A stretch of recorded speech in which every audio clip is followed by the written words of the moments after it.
All right, in sickness, doing one of these. I'm just going to get to it.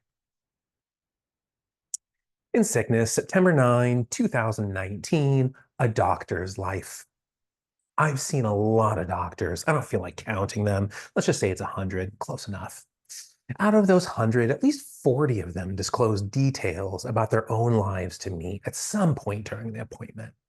These were agonizing sentences, all of them. Think about it. I waited several weeks, sometimes several months, to be seen for 15 minutes. And the bill, my God, the bill. For the same price, I could probably get Elton John to play a 3-song set in my living room.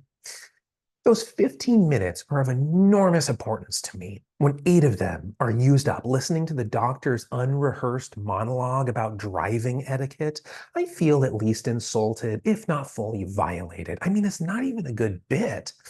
If it were an amateur comedian's audition tape for stand-up, no one would hire him.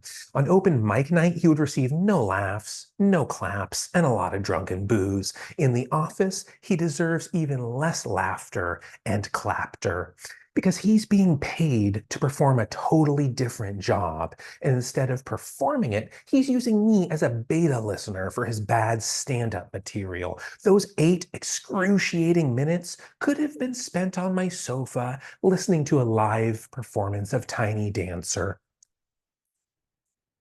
In other appointments, the doctor spends 9 uninterruptible minutes regaling me with stories about a recent athletic triumph in which he was competing against other senior citizens, and he's too proud to realize how boring and pathetic his patient will find the bragging. Other times, the doctor might only waste 5 minutes explaining her irritation about the morning's coffee. You'd think the barista would know how to separate the fluid from the grounds, you know? Or a success or frustration about one's offspring. In no situation does the patient ever want to hear about the doctor's kids, unless those kids once shared the patient's diagnosis and they were cured. And this is the doctor's way of saying, the treatment I have in mind is definitely going to work. Just ask my little Aubrey, healthier than she's ever been. Unfortunately, in all of my encounters with storytelling doctors, never once has such a plot twist made for a compassionate ending. Instead, I find myself thinking, I can't believe I just wasted 8 minutes listening to that pointless story that goes nowhere and has nothing to do with me. I never say that out loud. At my most intolerant, I might gently interrupt with, can we talk about me now?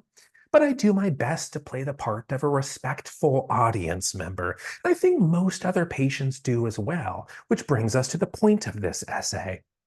If you're a doctor and you're currently being paid and you've made yourself the topic of the conversation, you're either an asshole or an imbecile.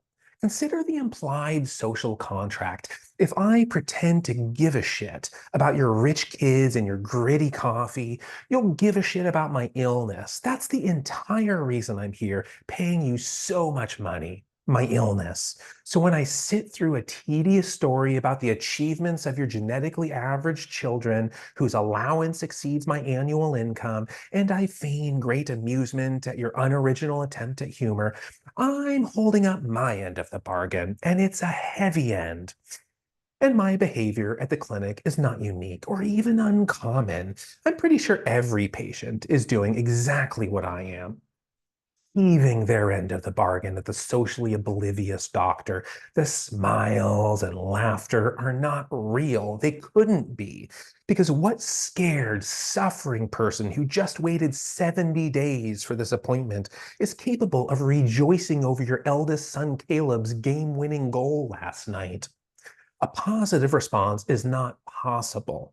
All we're capable of is theatrics. Every non-hostile response to such a story is simply provided as further payment for the doctor's services. The ticket price is only part of the admission fee. All patients know this. Few doctors seem to. So when you, the doctor, fail to uphold the implicit social contract, assuming instead that your boring personal tales are riveting to the ill, the suffering, and the dying, you're seen as a bad investment. You don't pay your debts. And this was an important investment. When it doesn't pay out, the investor will surely harbor resentment. This is one of the reasons so many patients lack reverence for their physicians, but those physicians are too dense to understand that. Instead, they believe things like, it's unfair that society doesn't give me the respect I deserve. And they say things like, those patients don't know any better. I'm saving their lives, and they're not smart enough to understand it. Not quite, doc. That's not really what's happening.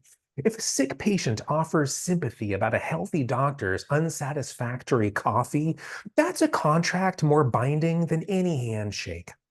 We know this because similar contracts exist everywhere. Go out to eat. Who are you kinder to, your server or the homeless guy you passed on your way to the restaurant? Did you smile and thank the homeless person for begging? Probably not. So, why do you smile at your server so much and thank them for doing the exact job you're paying them to do? Do you just care so damn much about their happiness? Of course not. If you did, you'd be radiating comparable joy at every other stranger in the restaurant. What you care about is your food, and the server is the one bringing it to you. The homeless guy and the diners at nearby tables can't do anything gross to it. Your server probably passed the homeless guy too, and did not give him the same smile you received, because no amount of warmth expressed to a man with a cardboard sign will result in a bigger tip. This tacit agreement is well understood pretty much everywhere except a doctor's office.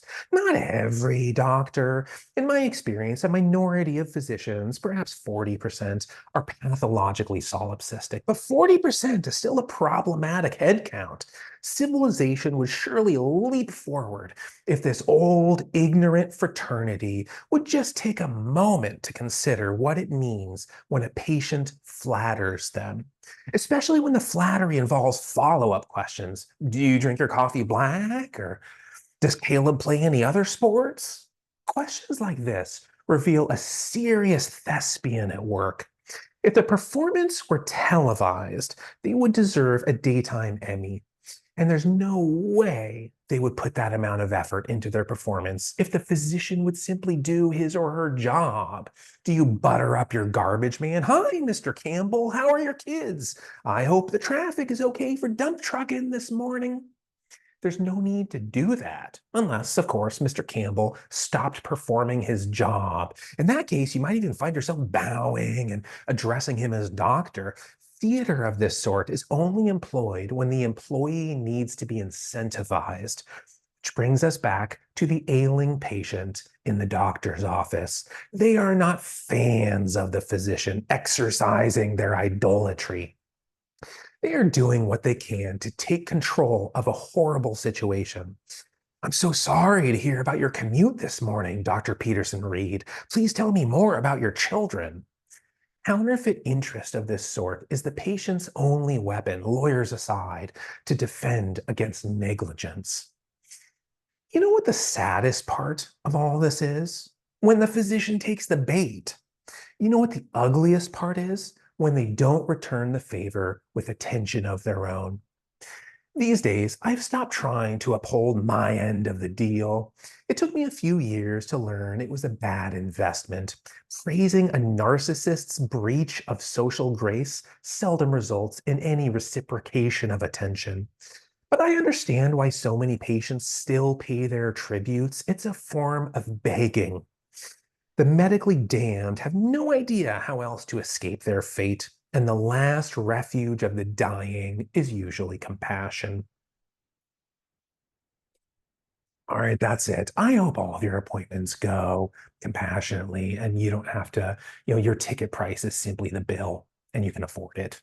I hope all of those things, and I will see you next time.